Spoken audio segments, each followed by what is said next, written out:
থেকে হুমায়রার মাদ্রাসা শুরু। ঈদের ছুটির পরে আজকে প্রথম, ঈদের ছুটির পরে আজকেই তো মাদ্রাসা যাচ্ছে বাবার সাথে।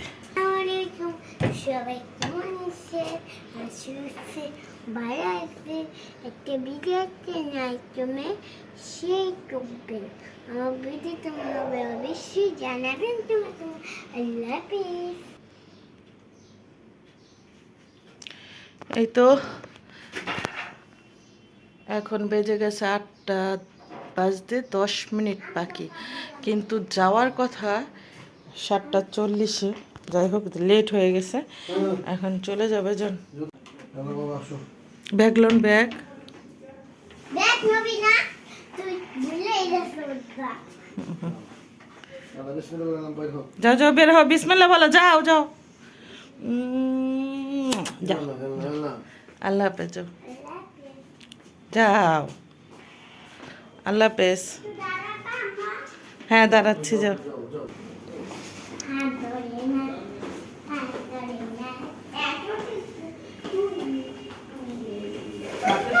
হ্যাঁ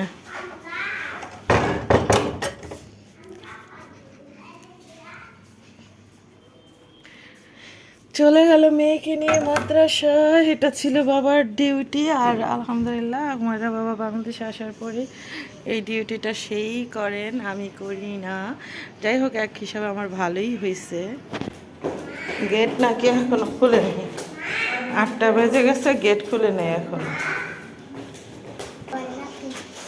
যাও, আল্লাহ হাফিজ। যাও যাও যাও যাও, সময় নাই। আল্লাহ হাফেজ।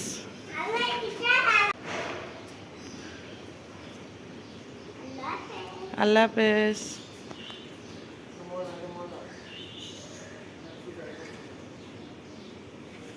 কি তাড়াহুড়ার ভিতরে যে সকালটা গেছে, কারণ আজকে ছুটির পরে হুমায়রার ছেলে এলো প্রথম মাদ্রাসা, আজকে নিয়ে গেছে, তো উঠতেও লেট হয়ে গেছে অনেকটাই।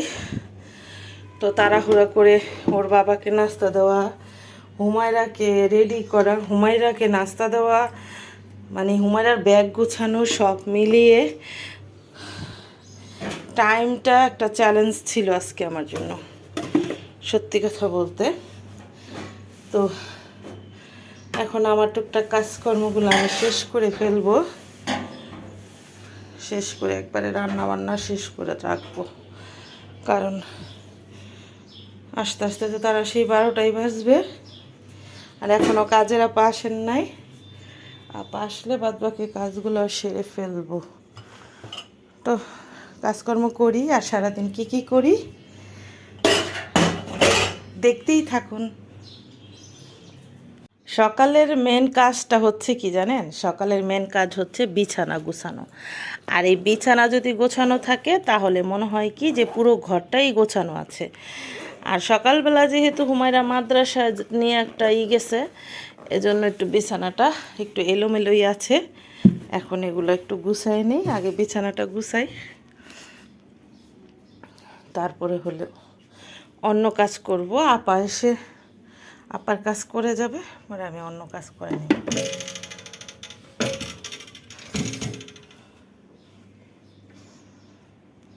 বিছানাটা গুছাই নেই। এই তো বিছানাটা গুছানো শেষ।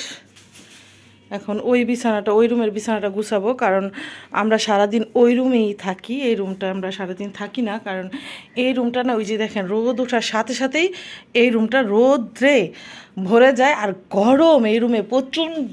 দিনেও এসি ছাড়া এই রুমে থাকা পসিবল না গরমে। আর যেহেতু আমরা টপ ফ্লোরে থাকি সেক্ষেত্রে গরমটা অতিরিক্ত, কিন্তু এই রুমটা বেশি। আর কর্নারের রুমটা আবার অনেক ঠান্ডা, কারণ পাশে বড় বিল্ডিং, ওই ছাওয়াটা পড়ে ছাদে ওই সাইডটায়, এজন্য ওই সাইডটা অনেক ঠান্ডা থাকে। এজন্য সারাদিন আমরা ওই রুমে কাটাই, রাত্রে এই রুমে চলে আসি। তো এই রুমটা গুছানো শেষ, গুছিয়ে ফেলেছি, চলে যাবো ওই রুমে, ওই রুমটা গুছাবো। চলেন তাহলে আপনাদেরকে সাথে নিয়ে যাই। এই তো এখন এই খাটটা একটু পরিষ্কার করে দিব। আর এই কমফোর্টারটা আজকে আমরা গায়ে দিইনি, কারণ কমফোর্টারটা আজকে আবার একটু রোদ্রে দিব। আজকে আবার একটু রোদ্রে দিলে মানে একটু ঝরঝরে হবে। ঝরঝর অবশ্য হয়ে গেছে, তারপর আজকে আবার একটু গরম করব। তো একটু পরে এটা ছাদে দিয়ে আসবো আমি। রোদ উঠে গেছে অবশ্য, তারপরও একটু পরে দিব, কারণ আজকে আমি অনেক কাপড় ভেজাইছি, ওগুলা আপা ধুবে, ওগুলা নিয়ে দিয়ে আসবে। আমি দুপুরের দিকে যেয়ে এটা দিব। তো এই বিছানাটাও একটু ঝাড়া দিয়ে দিই। এই তো এই রুমের বিছানাটা গুছানো শেষ। এখন আপা শুধু ফ্লোরগুলো ঝাড়ু দিয়ে মুছে ফেলবে।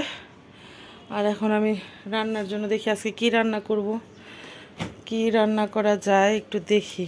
3 রকমের মাছ বের করে নিলাম।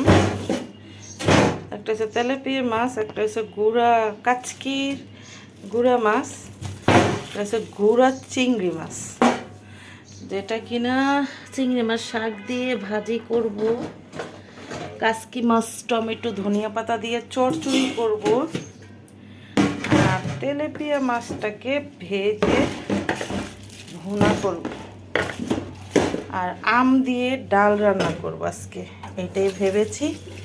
তো সাথেই থাকুন, কি কি করি দেখে যান। এখন বাজে কয়টা আসুন আপনাদেরকে দেখাই। এখন বাজতেছে 11টা। 11টা বাজে। 11টা বাজে। আমি কি করেছি দেখাই। আমার রান্না বান্না একেবারে, এই যে দেখেন গরম গরম ভাত রান্না করেছি। বেসিনের যত থালা বাসন ছিল সব পরিষ্কার করে রেখেছি।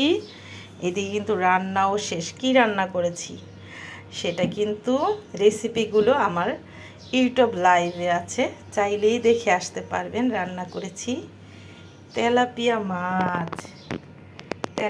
মাছ টমেটো দিয়ে ভুনা করেছি, আর করেছি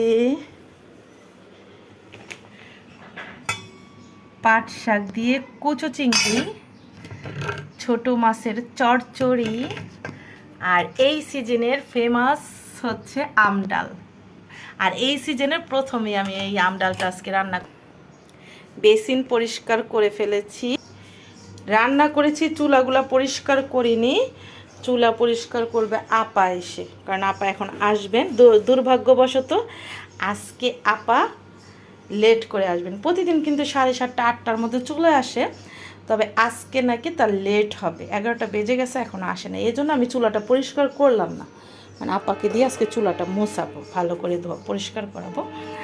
দেখেছেন সব কিছু করে রেখেছি। বাবা মেয়ের জন্য শরবত বানিয়ে তরমুজ কেটেও ফ্রিজে রেখে দিয়েছি।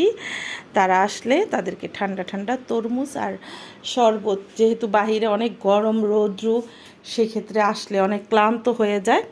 তো এই তো তাদের আসার অপেক্ষা করছি। এরই ফাঁকে কিন্তু আমি গোসলটাও সেরে ফেলবো। গোসল করলে আমার সব কমপ্লিট। আমি অপেক্ষা করছি শুধু আপার জন্য। আমি যদি গোসলখানায় যাই, তাহলে যদি আপা চলে আসে, তাহলে তো গেট খোলা নিয়ে অনেক বিপাকে পড়ে যাব। তার জন্য অপেক্ষা করছি, দেখি সে কখন আসে।